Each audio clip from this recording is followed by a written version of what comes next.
ladies and gentlemen, welcome back to the Break at the Apex podcast. We the two beautiful gents here and the overexcited, passionate Ferrari fan over here. Gents, how are you two doing tonight, BT? Tired. Just tired. Is that all you're going to say, BT? Yeah. Well, that sounds Good. like you're I'm excited. good though. I'm good. Thanks for asking. You sound excited. Not really. I'm not sure what you're excited for. I mean, Dirk said overexcited Ferrari fans. I'm not entirely sure what exactly it is that you're excited for. I just wanna say, guys, can I just, you don't mind if I just... No, go for it. Just That should be that should be a Piastri shirt, not a McLaren shirt that much.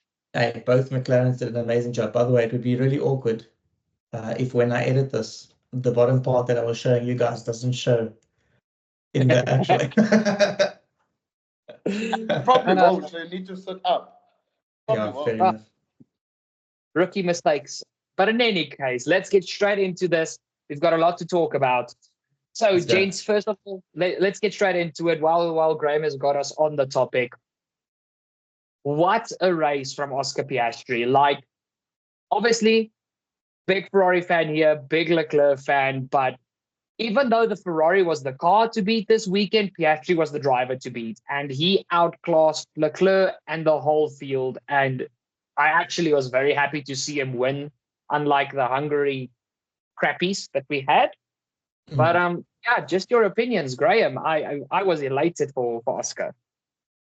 I mean, honestly, guys, like I'll be honest. The funny thing is, I was kind of rooting for Leclerc for a change, and it's not for a change. I mean, you guys know I generally do root for him in certain cases, but for me, it was more of a thing of I finally was like, okay, let me put my love aside with McLaren and Red Bull and let me just support Leclerc. And then all of a sudden Piastri comes in with the what and who, and I'm just like, okay, I'll take it though. To be honest, there was a lot of impressive drives. I was extremely impressed with Piastri, extremely impressed with old Checo, but honestly, what Piastri did was ridiculous. Honestly, probably his best drive in Formula One. Oh yeah, in my opinion as well. BT? Yeah, I mean, yeah, he drove a good race. I mean, was on it. But I was more impressed with Leclerc mostly than Piastri. Of course. To be honest with you, I think at this point, Leclerc is showing us at the right time and the right time of the season that he's ready for next year to be Lewis Hamilton's teammate. And him and that car at the moment are very much in sync. So I was impressed with him. Although he came second. And it wasn't a second where he struggled throughout. It's a second where he was there with Piastri putting pressure on. So I was impressed with that. Yeah. Look, to refer back to my previous statement, the Ferrari was the car to beat this weekend. Nobody can go against that. They had the best race runs on Friday practice. Their quali runs were the fastest. Ferrari was the car to beat. And to take anything away from Leclerc. Like, Piastri did his job, but Leclerc didn't do a bad job. And I would have loved to see how that race would have panned out if Leclerc's tires didn't hit a cliff. In that regard, I am a bit sad for Leclerc's part. But Leclerc this weekend, besides the fact that I want to call him almost the Baku master, because whenever he's on that track, whether he crashes in all three track decisions or not, he's there in qualifying in the race. He loves Baku, and it's the whole shift of the season. We had Red Bull as the fastest. Then we had McLaren coming up getting faster. Then Mercedes popped up for 3 races. They were the fastest in race trim. And now all of a sudden you have Ferrari, who's on par with McLaren. Just so by the way, I kind of mentioned that in the past like 3 podcasts. Don't throw away Ferrari, but nobody wanted to listen to me in any case. So just this whole tiff-taff and the fact that Leclerc really is stepping up to the plate. Guys, besides that this race was amazing, I can't wait for 2025 because the regs, we're going to have one more year of these regs. Yeah, for sure. And what I will say as well is, contrary to what we usually know, I spoke to BT about this on the weekend. Ferrari are usually a team that seems to go a little bit backwards during the year, over the last couple of years at least. This year, clearly they're keeping up because they're getting slightly better throughout the year, which is great. I mean, most of the teams have, but they have done a better step up. I mean, a couple of races ago, we were like, where are they? You know, but if you think about it, we've been saying where are they, but actually they've been fairly consistent and very under the radar because two first and second positions, and all of a sudden these guys are in a championship fight. It's like, wait, what? What's going on? You know, so it's like they've definitely been quite under the radar. So it's really impressive work from them. And I'm very excited to see. I said to BT now that Red Bull, like Helmut Marko said something about upgrades only coming after Singapore or something that will be effective. Until then, they don't really have anything that's going to be effective. So for their sake, they better hope that something special comes along, because quite frankly, they will end up third at the rate things are going. Yeah. Now, for sure, I do agree with you. And the thing is now, my rants are not aging very well in terms of Ferrari because they're doing well now. So making me look a bit suspect. No, BT, no. It's not no. They were listening to you. Just own it. They were listening to you. You got them. You got them on the right path. Yeah, you got them on the right path. Us, BT. But Graham was on the right track that maybe they were under the radar, and I wasn't really paying attention to the fact that they're under the radar. So I could put it that way. But look, in terms of Leclerc, he done well. He almost had a back to back, and that's what I'm happy about. And he has another opportunity as well in Singapore because Ferrari will be the car to beat this coming weekend. So we'll see. Absolutely. Look. I don't think Ferrari's going to be the car to beat by like an absolute country mile. I think McLaren are going to be there. And Singapore is a track where Mercedes have always gone well at. So I think the Mercs are going to be closer than people think. It's going to be about what can Red Bull do to try and stay in the mix. But more than that, one thing, and you can look back at Leclerc's career, even when he started at Sauber back in 2018, when Leclerc has something like this, where he almost achieves something that he wants so bad, and he gets a setback, like Leclerc said himself after the race, he didn't defend like he should have when Piastri went for that absolutely insane move into T1. And he thought that if he stuck behind him, eventually he would just pass him with the DRS, but the McLaren was too slippery in a straight line. He admitted that he cost himself the victory. But when Leclerc has setbacks like this, he always bounces back in exceptional fashion. I mean, you go back to 2019, Monza and Spa right after each other, and the setback at that time, rest in peace, was the unfortunate passing of Antoine Hubert. And every year where something like this happens, Leclerc gets a massive setback, he bounces back, and he is this incredible driver that everybody always goes on and on about, me and you included, BT. I think, and this is kind of a little bit of my prediction spoiler that you guys can see on social media, by the way. So go make sure to go follow us on social media. I am fully backing Leclerc to win this weekend in Singapore because I just think he's in a mental state now. He's like, Ferrari, we're not far even behind McLaren. There's a chance here. We need to take every point we can. Yeah, I personally think that McLaren are the one car that seem to have it wrapped up around every track in some way or another. They don't seem to have many weaknesses, but I think it's they don't really have many weaknesses, but some cars have more strengths. For example, I definitely think Singapore will be a Ferrari track. It won't be.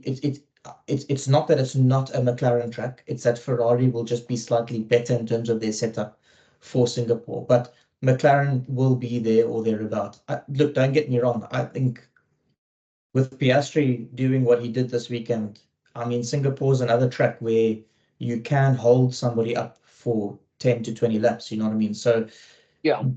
be it that Piastri gets in a good position, if he's going to defend like this, and quite honestly, guys, I've got to say this, and I love Max, but a lot of the world has this thing about Max and the way he defends and how overly aggressive he is and how it's illegal when he does this sort of defense maneuver and that and that. I've got to say, as much as I love Max, Piastri showed how aggressive you can be defending, but also not being nowhere near that borderline sort of overboard factor. You know what I mean? Like it was clean, Thank it you. was clear, it was clean, it was clear, it was fair. It was just the perfect defensive maneuvers, but it was aggressive. And man, did he hold Leclerc. And the thing you got to also give it to Leclerc though, right? Because it's not like he just held back and thought, "Now leave it." He kept on trying.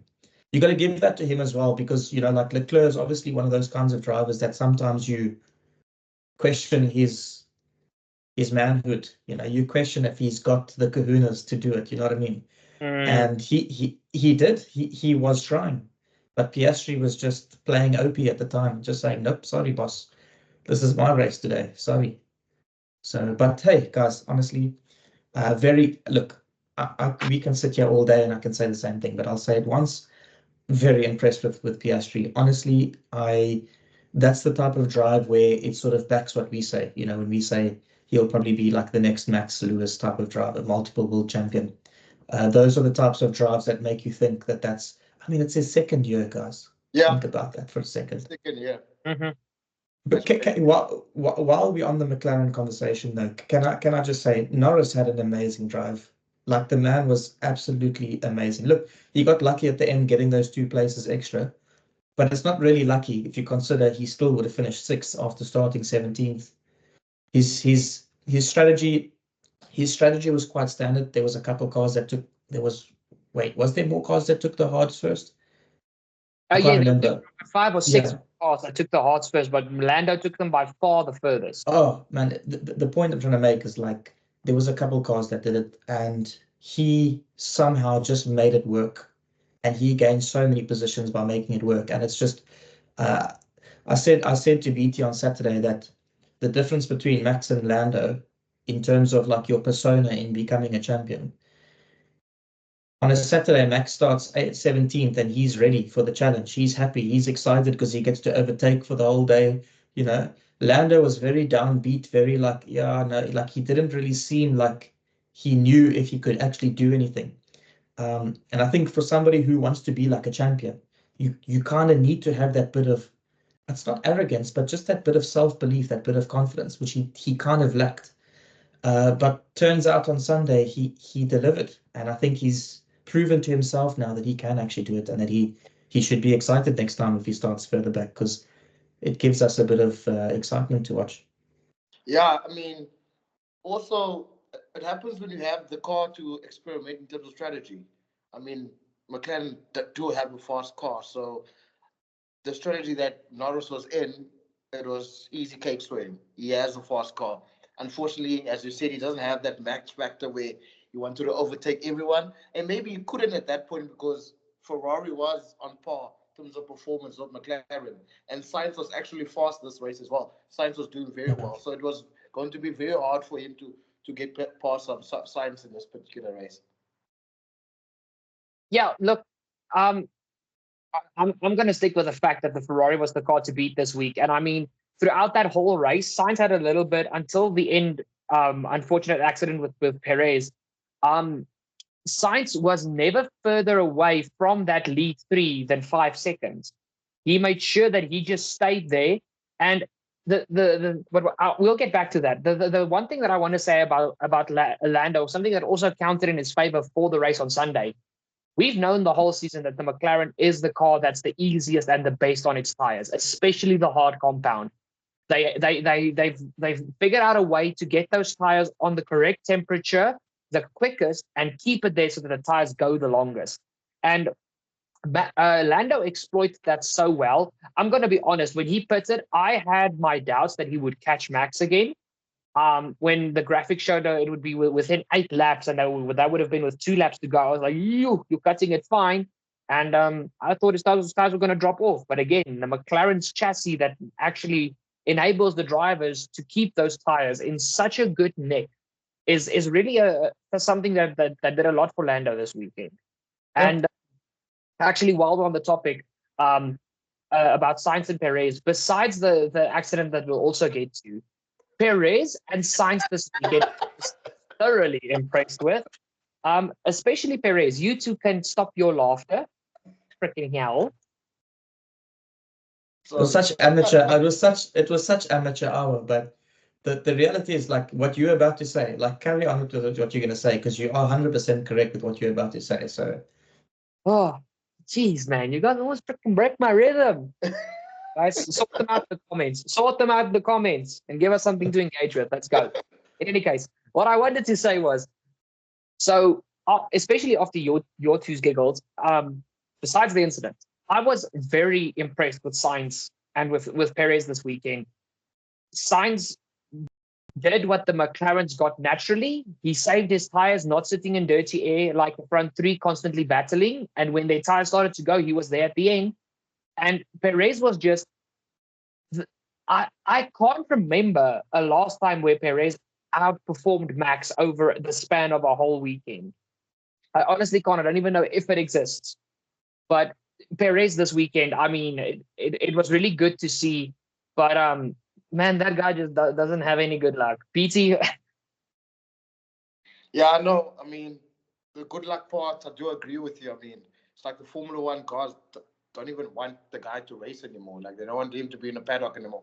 But look, he had a good weekend. I was super impressed.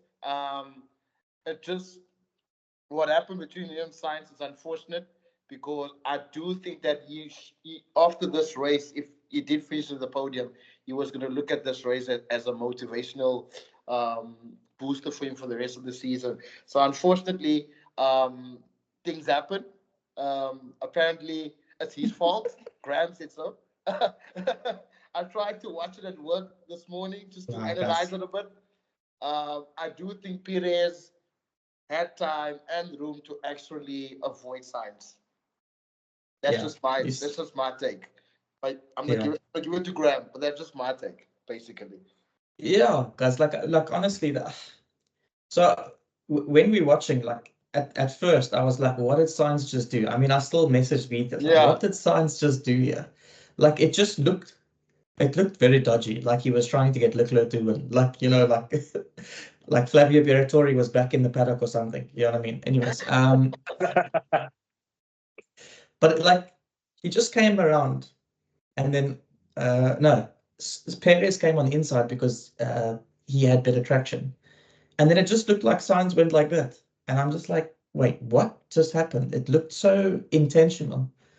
But when you look at the slow-mo and you think like, okay, they clipped wheels, and the spinning of the wheels obviously caused Sainz to sort of spin out. But yeah, the reality is, guys, that the person that's behind can see everything. It's his job to get out the way, and it's not like he was the driver in front. So it's not like Sainz was the one that had to avoid the collision. He was in the front. He was in the lead.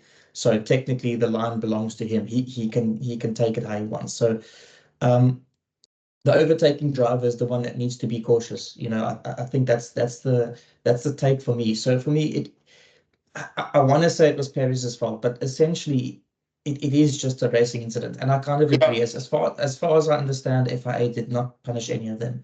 And I agree with that because, quite frankly, it was just essentially a racing incident. One that I think Perez could have avoided, but it was a racing incident. But if I can just give my 2 cents on Perez, very impressed. Personally, I think he'll take this as a motivation anyways. Regardless of... He doesn't have a choice. He has to. Regardless of how it ended, it genuinely was such a good race for him. And I was saying to BT during the race that, by the way, everybody, when I say to BT during the race, I love Dirk, and I would talk to Dirk all the time too, but the man works all the time. So it's just one of I'm a hustler. Yeah. anyways, the point is, I was saying to BT that it's a very mature drive. Now, I know that sounds strange because he is a mature driver, and if you consider his age, his experience, and whatever, but I have not seen him race like this in a long time. Yeah. He bided his time. He waited. He wasn't trying to do anything silly. He was watching the two in front, and he was like, I'm waiting for them to do something, and I'm going to make my mark. And sometimes that's just how F1 is. Like, sometimes you just need to be patient. You just need to take your time, and that kind of. I'm not saying that Perez is going to be a world champion, but those are the type of things that when you look at a driver, you're like, those are the type of things that make you a good driver. Those are the type of things that will make you that different to the rest of the drivers. You know, Lewis Hamilton is a king at playing the long game. He's so good at calculated risks and understanding his risk and something like that. So it's really good to see. I'm very impressed with Perez. Max, on the other hand, very unimpressed. Look, it's not that I'm completely unimpressed, right? It's just like the guy's lost his fight, really. It's just that's what it looks like. I mean, it's 2 races in a row now, and it's like he's not even trying. It just doesn't seem like he's trying, really. So, anyways, that's what I have to say about Red Bull. I don't have anything to add to Red Bull. Yeah, well, my 2 cents, I really don't see a reason to talk about Verstappen because he really didn't do much this weekend except complain on the team radio. The whole time. Yeah. Dude, constantly.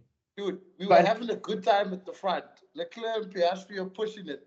Then they'll go back to Verstappen, flip it, complain about brakes. I'm like, and Lewis. And Lewis was not complaining. Yeah, no, look. Even though I have the world's respect for them, Verstappen and Lewis are the king crybabies of Formula One when it comes to their cars. But besides that, my 2 cents on the actual incident. So the way I see it is because Perez went for the move on Leclerc into turn 1, and Leclerc actually did a phenomenal defensive job. Yeah, turn 1, and gave Perez such an awkward line that allowed Sainz to get past. When they went through turn 2, Leclerc was the lead car, and we saw this weekend how critical it was to be in the slipstream of a car ahead if you wanted straight line speed. And they both wanted Leclerc's slipstream to make sure that they are the car in between, well behind Leclerc. And honestly, I looked at this incident so much. I watched the replays of the replay after replay, and both of them move. Yes, it is the car behind's responsibility to avoid as much as possible, but they both basically did that. And usually when wheels come together like that, it's a little nudge, maybe a bit of body work or something. But at the speeds they were traveling, unfortunately, it caused a spear moment where they both went into the wall. I also completely agree with the fact that it was labeled as a racing incident. I don't think you can give fault to any of those 2 drivers. They both probably wanted to get second place away from Leclerc because they took better care of their tires. So it was an honest racing incident, in my opinion. But jumping towards the next topic that I really want to talk to, and I want to talk about the 3 rookie drivers, because one rookie is a little bit more aged, but he did a stellar job this weekend, and the 2 other rookies did an even better job, to be honest. But I'm grouping them together because I don't know how to talk separately about them. But Alonso in the Aston Martin truck, Colapinto in the Lightning Williams, and Ollie Behrman in the second-hand Ferrari. What a weekend for those 3. I missed that. I mean, I heard you talking, but I missed the part where we spoke about Alonso being a rookie. What? Okay, are you guys telling me you guys are not up to date with the memes where Alonso, every single year since he's been returned, he's been part of the rookie program to test cars? Listen, sorry, guys, sorry. Let's just pause. I said that works a lot. I don't know what he's doing at work, but when I'm at work, I work. I don't know what's going on with the memes about Alonso because I work. What? So, Dirk, I don't know what you do at work, but hey? It's been years where this meme has been like, you've got your new rookies, and then there's always a picture of 40-year Alonso being like, hey. I got you. That's why I said there's 3 rookies, because Alonso was running with the rookies this weekend. Mate, can I just say, Logan Sargent is off to study business with Latifi because after watching Colapinto score points, he must be thinking, Man, I must suck as a racer. I'm out. Yo, Forget going to a different series. Just go study business, mate. I think that will be better for you. Yo, Dirk, like, what did you see in Sarge, bro? Like, honestly, I need to ask you this question, bro. Like, like, I just need to, like, what you see, and you were like, no, no, no, no, that one is good. That one is good. Okay. No. I never, and you guys can go back on podcasts. I never said Sargent was the next Max Verstappen or that he's No, exceptional. we're not trying to say that. No, I'm no, no. asking you, Let me what did finish. you see? Let me finish. As I've also stated in previous podcasts, I felt bad for the guy because he was getting more banter online than Latifi did. Okay? People were very hard on Sargent in his rookie season last season. And yes, he was pretty terrible. I thought at least give the guy a second chance. They gave him a second chance. It turned out to be worse than the first opportunity. And yeah, I honestly just felt bad for the guy because I felt nobody was giving him the chance. They just, as Latifi left, they was just like, oh, here's the new meme coming into Formula One, Logan Sargent. So I think honestly, I just had a little bit of support for the guy because I felt pity. That's honestly the only reason I supported the guy. So if they, that's yeah, he's terrible. if, I will admit he did not deserve to be in Formula One, just like Mick Schumacher.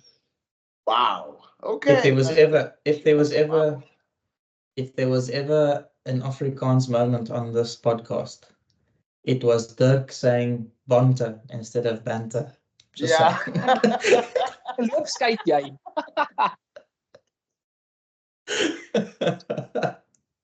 Okay, well, okay. Look, let's just get back onto the rookies. I'll be honest with you. Very much not expected at all from Colapinto. Even Behrman, like in the beginning, and I was saying this to, again, BT and I talk a lot when the race is on for some reason. But I was saying this to BT, like, I was very confused as to what happened to Ricardo because Ricardo blitzed past Behrman like Behrman was nothing, and he was catching Hulkenberg at the rate of knots like crazy. All of a sudden, I look again, he's 15th, and Hulkenberg's in the points, and I was Yeah. like, wait, what happened here? Like, I don't know what I've missed, but I was so concentrated on the front that I didn't see what was going on there. But obviously, being a Daniel fan, I was like, in the beginning, I was like, okay, cool, this is looking good for him. Then I forgot about it for a bit because we were too busy watching the front. And then all of a sudden he's 15th and Hulkenberg was 10th. And I'm like, wait, what? So I was very confused, but again, not expecting Behrman to get there. He beat his teammate, which is crazy because if you consider Hulkenberg has been giving Magnussen an absolute smack in the face all season long. Behrman coming in one race, beating Hulkenberg, that's pretty mental. And then Colapinto, dude, like he 8th, one place behind his teammate, and not that far off. You know what I mean? Like, honestly, very, very impressive. I mean, he beat Lewis Hamilton. So, come on, Lewis Hamilton. You know that inbound Ferrari driver. You know that guy, the 7-time world champion. Like he beat that guy. I mean, come on, guys. Seriously, we got to give him props. Logan never did that. You know what I mean? Mick never did that either. My 2 cents is Oliver Behrman. Quite impressed. Well deserved. He's really ready for Formula One. And I mean, look, the guy scored points in Sainz's car and he scored points with Magnussen's car now. So that's 2 out of 2. So clearly, Haas made a good decision signing for next year. That's all I'm And going to say. and you guys need to keep your eye on him because he's Yes, your I was future. about If you to think say that about as it. well. Yeah. Yes, Mhm. you have to. No, Graham, actually, that you mentioned that for the first time since Albon, Norris, and Russell came into F1, for the first time since then, I'm excited for the future of Formula One with these young guys coming in and absolutely just knocking it out of the park the moment they get in the car. And just a quick little facto, do you guys know Ollie Behrman set a new record this weekend? Ollie Behrman is the first ever driver to race for 2 different teams in his first 2 Grand Prix and score points in both of the cars. Oh, wow. I didn't know that. Wait, what? Say that again. Ollie Behrman is the first driver in the history of Formula One Wow. to score for 2 different teams in his rookie season. That's crazy. Oh wow, That's interesting. Can I just note as well that Colapinto is ahead of Ollie Behrman in the championship in F2, right? Colapinto actually doesn't have a seat for next year.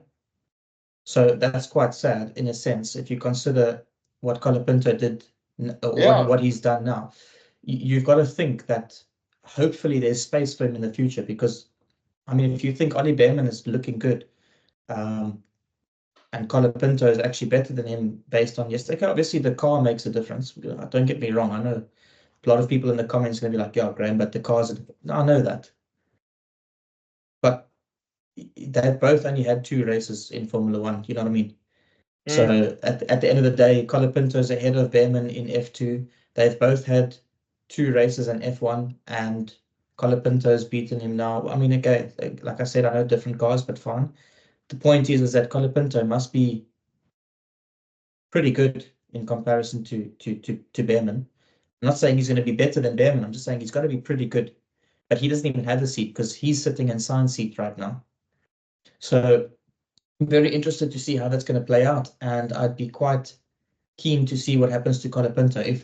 If after this year we will see another team maybe try and give him a go, or maybe for 2026, because I don't think there's much space left in the smaller teams for 2025. Yeah. But yeah, I'd be very interested. I think it's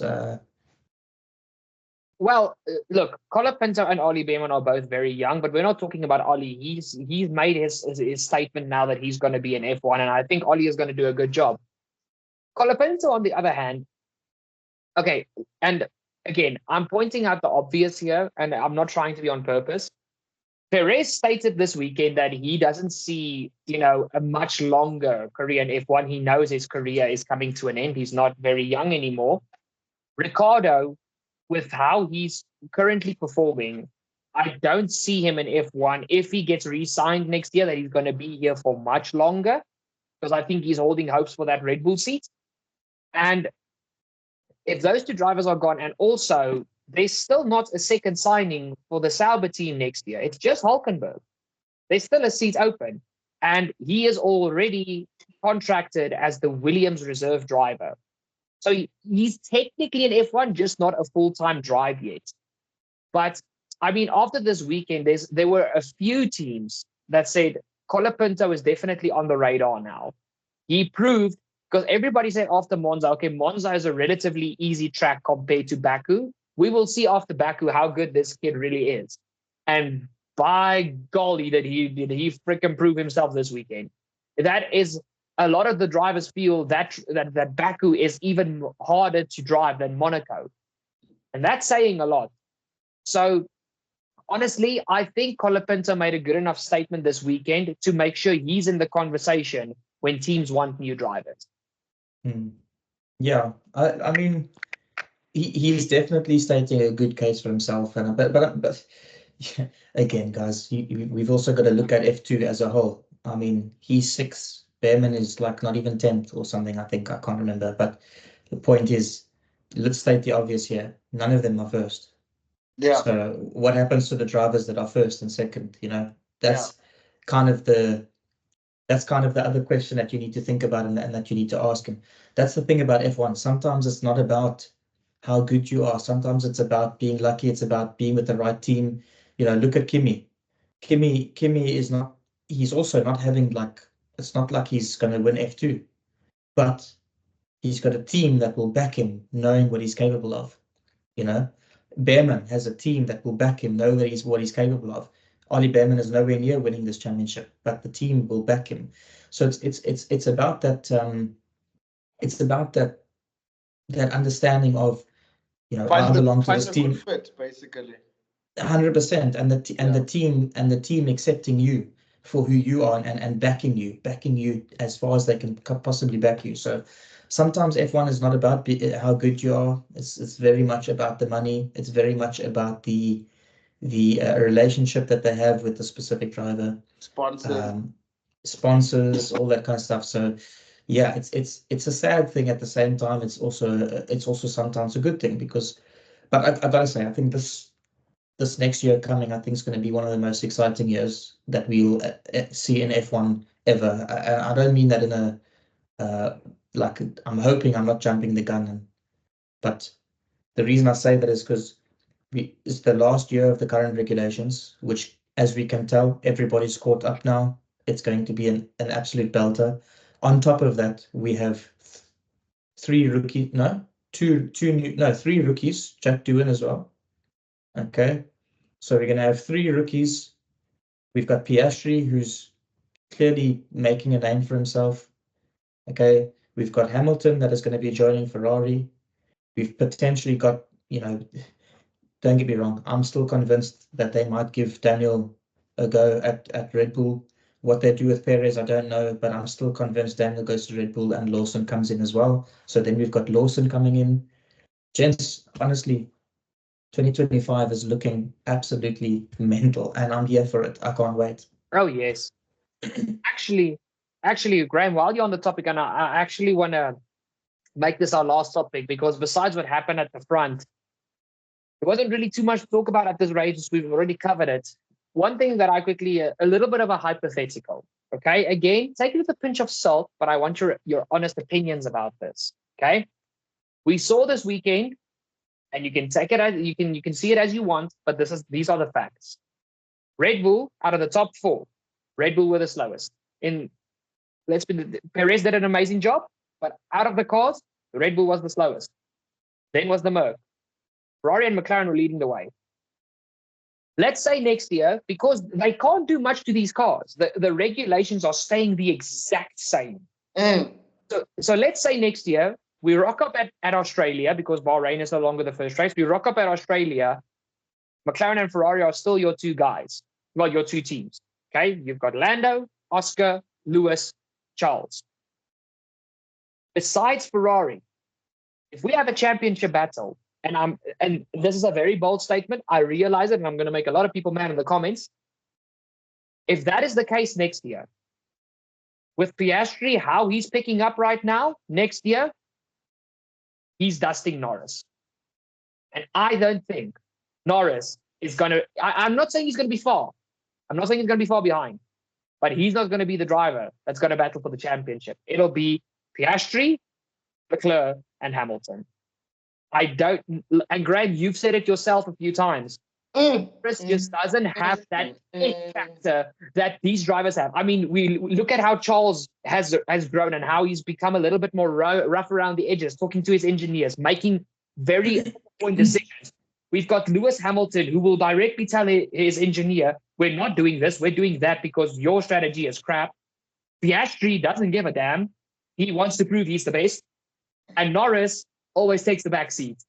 No matter what the team does, I'll do what the team says. If that is amazing next year, Piastri is McLaren's #1 driver. That is it. Well, I guess I found my title for this YouTube channel, because sorry for the YouTube for the podcast to go up on YouTube. I guess I found the title. I'm gonna go with a yes and no. First of all, I just want to say I never said that Norris doesn't have the X factor. My previous podcast, personally, we have said that Norris is still missing something. I think that Norris is extremely quick. I think he works really hard. He learns very quick. I think Norris is really, really good. The thing with Norris is that he is sometimes, much like what Leclerc was, maybe too nice.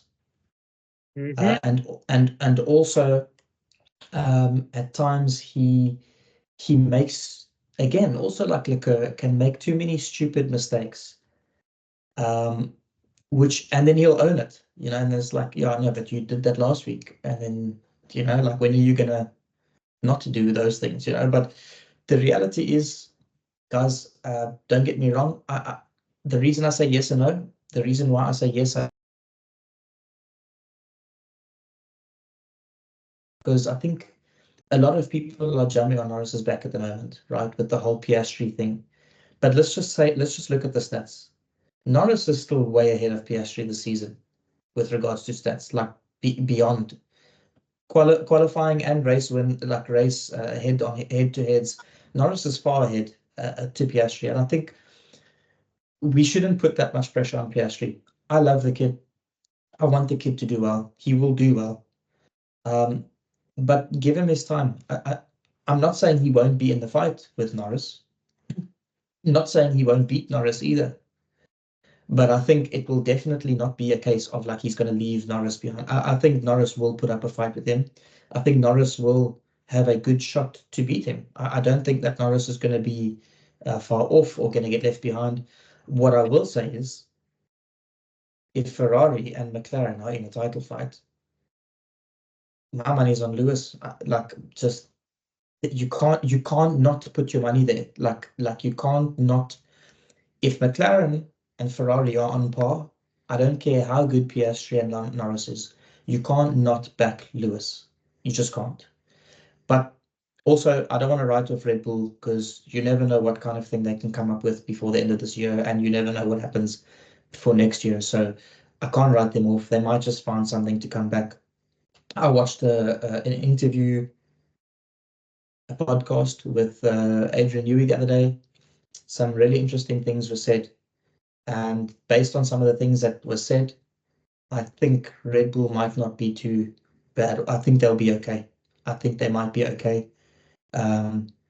So yeah, I mean, at the end of the day, let's see. But in a hypothetical world, Ferrari versus McLaren, I'm backing Lewis all the way. Okay, that's understandable, but and I get your point that, like I said, Norris is not going to be far behind in my opinion. But I think if they start on equal points with Piastri's current trajectory, I don't see Lando beating him just. But in any case, BT, your opinion on this hypothetical, who do you think will be McLaren's real number one driver if this was to happen? I still go with Norris, to be honest with you. Out of experience.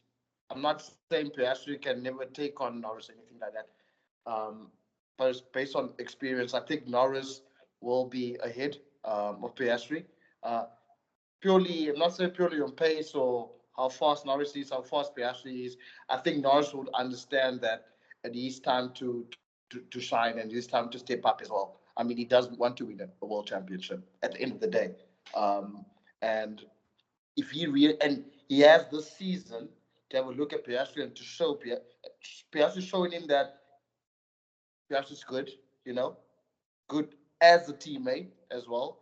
And having a good teammate at Piastri can even push Norris to the next level.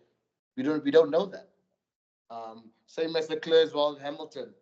The animal we're seeing now that is Leclerc this season, I'm scared how Leclerc is going to be against Hamilton. And I'm even scared to see how Hamilton is going to be with Leclerc as his teammate. So it's really hard to judge. But in terms of the McLaren boys, I'll take Norris easily. I think it's purely based on experience on my side. He has been in Formula One the longest. He has been with McLaren the longest. So yeah, that's just my 2 cents from that. I think there's a bit of a conflict of interest as well for Zach, because is it conflict of interest? Would that be the correct way to say it? I'm not sure, but basically what I mean is just like, Lando is like another child for him, in that sense. And that they've openly spoken about their relationship, and it's come back from many, many years back when Lando was a lighty in karting. Whereas Oscar might have that bulletproof contract from Mark Webber that says, I will not be a second driver kind of thing. And if that's the case, then you also have to consider the fact that McLaren don't have a choice but to let them race. At the end of the day, like last week, after all the stuff happened in the last race, McLaren finally decided, okay, if it's a 50-50 thing, we'll back Norris. Fine. They should have done that long ago, but okay, they're going to do it now. But that's because Norris is in the title fight. But if they're both in the title fight, they have to let them race. Yes. You know what I mean? They have to let them race. And in that case, we will see who's going to make the most mistakes. I will be honest with you, again, pros and cons, weighing up the options here, where I will agree with you, Dirk. Oscar's cold as ice. The man's not making mistakes for no reason. Yeah. Norris, however, where I agree with BT, the guy is quick and he is good and he learns very fast. So Piastri could just push him to another level that we've never seen yet. So yeah, I mean, based on what BT said about Leclerc as well, you got to also say like the beast that is Leclerc at the moment is that I'm not sure if I've ever seen such a consistent Leclerc before. You know, usually we bashing him because he's making dumb mistakes and, you know, overdriving a car, and whereas now he just seems to be under the radar, just pulling in those points. And now all of a sudden, when the car is ready to win races, he's pouncing. No. I agree with you. Look, I didn't want to start a debate here. I just honestly wanted to pick your guys' brain about. No, you did. No, you did. Don't lie. It's fine. It's fine. This is not a debate question. We've all got our opinions. And the thing is, remember again, I've watched Oscar Piastri since he came through F3, and I've seen how special that kid can be. And he honestly reminds me of Hamilton back when Hamilton was in F2. So again, it's a little bit of biasness towards Piastri. I'll be honest, but I'm excited for next year. I can't wait for 2025. Yeah, but you also said that Logan was good. So I mean, at the end of the day. Oh, yeah, okay. This is gonna be a meme for as long as this channel lives. That I was a Logan Sargent fan. I accept. You were. Okay? You were. I was. I made a mistake. Everybody has their mistakes. Logan Sargent was my biggest mistake. Let's move on. Okie dokie. So that's basically been the race review. So let's jump straight into the next part of the podcast and keep it short and powerful. BT, I'm going to ask you first. Who was your blooper of this weekend? Max Verstappen.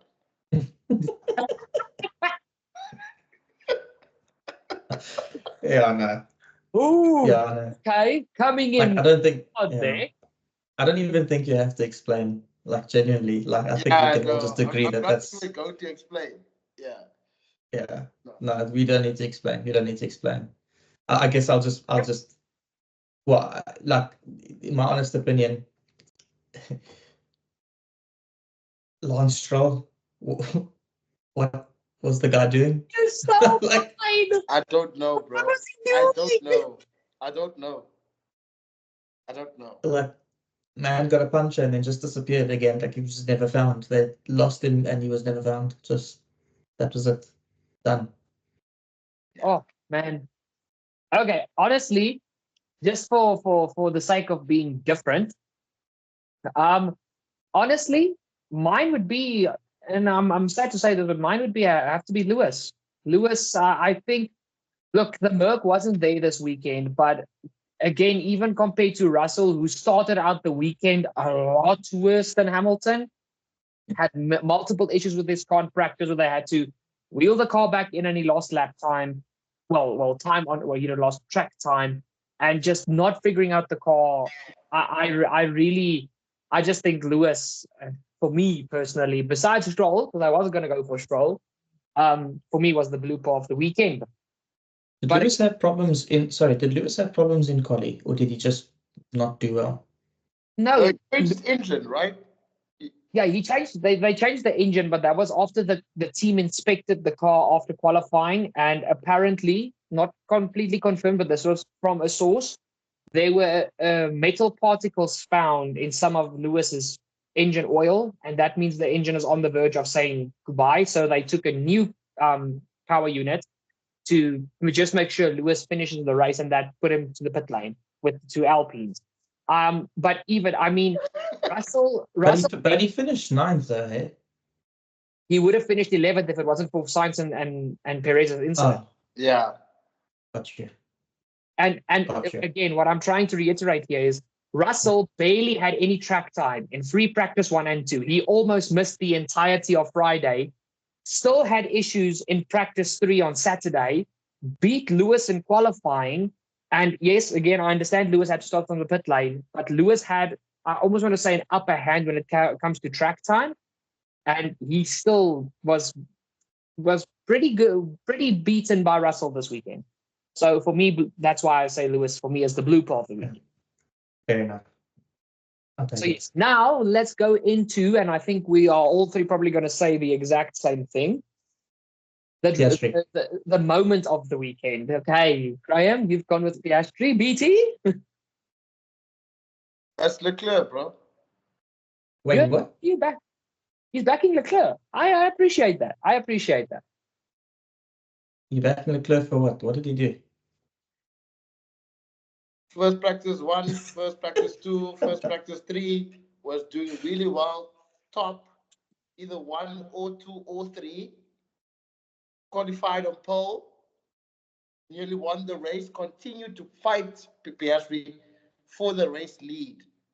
Okay. 2 tenths behind him. That's a weekend. So I'm giving it to Leclerc. And Thank and the points come on what day? Sorry? Oh boy, here What we day? go. What day do the points come on? I'm not What? going to answer that. Okay. I'm just joking with you. Leclerc had an amazing weekend. I will be honest with you. Leclerc had an amazing weekend. For me, Piastri's moment was the moment that he overtook Leclerc, because that was the moment that changed the race. It was a very audacious move. I don't think he even expected to do it, if I'm really honest with you. Yeah. But he pulled it off. He made it work. And quite frankly, that's what won him the race, because from there he was able to defend. So quite honestly, that was the very moment of the weekend for me. No, that's very good from you two. Now, mine is not specifically a driver or a He's team. going to say Lance Stroll or something. Yeah. No. Or you Mr. Sergeant. Or you Mr. Sergeant. Can you two interrupting ladies let me finish my damn sentence, No. please? Moment of the weekend when he found Sargent in the stands. Graham, you are wrong. My moment of the weekend was when I got my Logan Sargent toy on my Mr. D delivery McDonald's package. In any case. Okay. Continuing the meme. My point is, my moment of the weekend is a combination of your two moments of the weekends. That's Why would it be different? shot. Why you want to be different? No, because this was honestly my moments of the weekend. You guys can ask my actual housemates how I absolutely raved about this last night. I'll phone him. I'll phone him later. I'm not kidding. You can literally do that.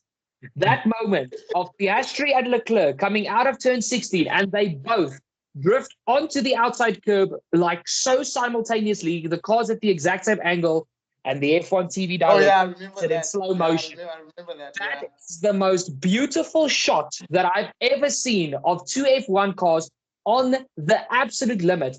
I can't remember a race where the two battling for the lead was so on the limit as this weekend with Leclerc and Piastri. It was nothing but pure joy to see those two go at it for over 30 laps, just on it the whole time. And that specific shot coming out of 16 onto the flat out back straight section was nothing but a masterpiece. And that moment of those two cars sideways onto that curb, for me, nothing beats that. I literally want to get a picture of that, frame it, and put it in my room. I never want to forget that. Fair enough, yeah. I will say, speaking of the TV directors, that was a good moment for them. But what was a terrible moment for them, and I have to point this out because I know, like, for us real fans, like, we really care about the racing. But like, I'm a real fan that cares about the after racing stuff too. Norris was walking towards Piastri, man. I wanted to see what Norris was going to do. And then the camera just pans away from them and goes straight onto the crowd. And I'm like, wait, dude, like, I want to see if Norris congratulates the guy. That was terrible, but okay. Luckily for you, there's a lot of social media footage about that. But let's get into the little piece of the podcast, and that is the race rating. BT, you are up first. A 10. Oh, wow. Oh. Okay. Graham? I'm going to go with a 8.5. Okay. Cool. And I'm going to be honest, again, I'll be honest. I'm a bit biased because with a lot of frowny faces looking towards me, the Baku City Street Circuit is my favorite track on the entire calendar. Yeah, we know that. So, I know a lot of other people don't know that, but I absolutely... You've never told us before, Derek. We just guessed that you knew that. You know. But besides that, we haven't had a good race at this track since 2018. After 2018, it was really mostly a ball fest. But this weekend provided so much. And for me, this has been the race of the season, and it's getting a full 10 out of 10. This was my favorite race of the whole season. I loved every second of this. That's trumping the previous race at Monza, which had me so emotionally entwined. Can I just say what has every year had in common since 2018? Mercedes dominance. A Leclerc pole. Just saying. That's why it's been boring. Okay. That's why it's been boring. Every time Leclerc gets a pole, it gets boring. Besides this year, obviously. But anyways, I don't. By the way, I'm not going to look at you guys in disgust of your 10 rating. I do think it's worthy of a 10, but for me, only 8.5, and I'd be willing to push it up to a 9. The only reason why, as much as I love that race, I was very I was very attached to the screen, but I can't rate it the same as what Silverstone was. I just can't, because it's just like it's a different level of excitement, and it's a different type of excitement. To me, Silverstone was that was like a 12 out of 10 type of thing.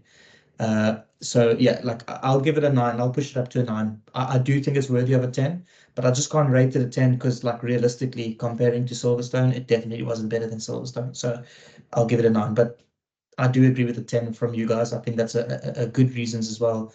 Genuinely really sick race, especially up front, because it's like something we haven't seen a lot of with fighting up front. And I mean, we see it from time to time nowadays with Norris, but like an actual fight up front from 2 different teams. That's from great. 3 different teams. Perez was there. Yes. That. Yeah, old man Perez. Old man Perez. Yes, but exactly, ladies and gentlemen, that has been the podcast. From next week, we will end the podcast with our predictions for the next race. We unfortunately just didn't have the time to get to it for Azerbaijan, but with Singapore this weekend, so next week, Tuesday, you will have another podcast waiting for you. Make sure to hit us up in the comments down below. Don't forget to drop a like. And if you've made it this far and you've not yet subscribed, what are you doing? Hit the subscribe down below. And don't forget to ding that bell to never miss a future podcast here. Go follow us on social media to check out our predictions for Singapore. What now? I just want to ask a question. When you do that part, do you squeeze your balls when you say that? What? I honestly don't have an answer to that. I just don't. Call it passionate, call it excitement, call it what you want. I don't have an answer. Squeezy ballsy. I love it. Either way, I love it. It's amazing. And I'm sure that the people watching love it too. So sorry, you can carry on saying goodbye. Never mind, guys. Graham ruined the outro. I think it's every week by some way Graham or BT has to say something about my outro. But in any case, see you guys on next week's podcast. I need to go get my Mr. D delivery. Cheers. Yo, you still have money, bro. Jeez.